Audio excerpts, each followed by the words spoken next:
recording studio Nirmali रोहन जाई छौ हमरा के गोरकी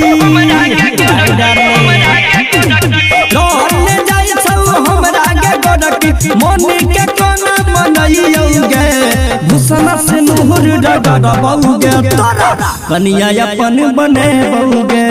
भूषण से नूर डगड़बौगे तोरा बहु अपन बनेबौगे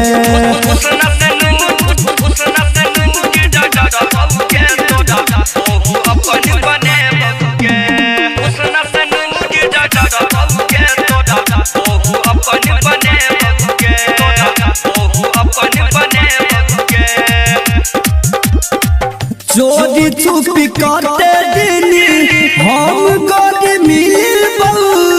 होइने कंट्रोल फाटे जिंस कते सियाबो बर्दाश्त नहीं होइ छगे चोरी छुपी रात के हम करते दिन मिलबौ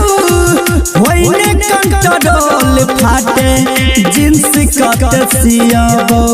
लव वाला फिल्म कबर में कहिया पूरा देगे लव वाला फिल्म कबर में रोज रोज तोरा देखे बहुगे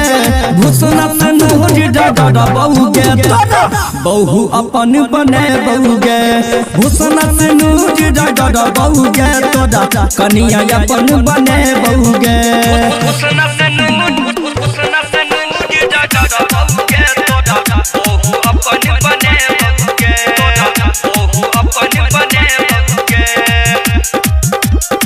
नव की बियहुतिए बेड बहिनी जत कनिया बुढ़ौती में चढ़तौने तोहरो जवानिया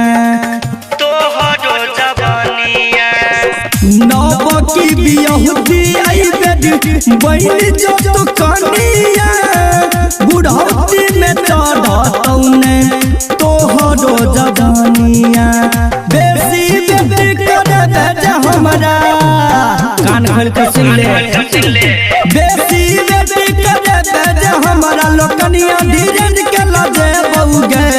भूषण से नूर डगड़बौगे तोरा कनिया अपन बने बहुगे भूषण से नूर डगड़बौगे तोरा बहु अपन बने बहुगे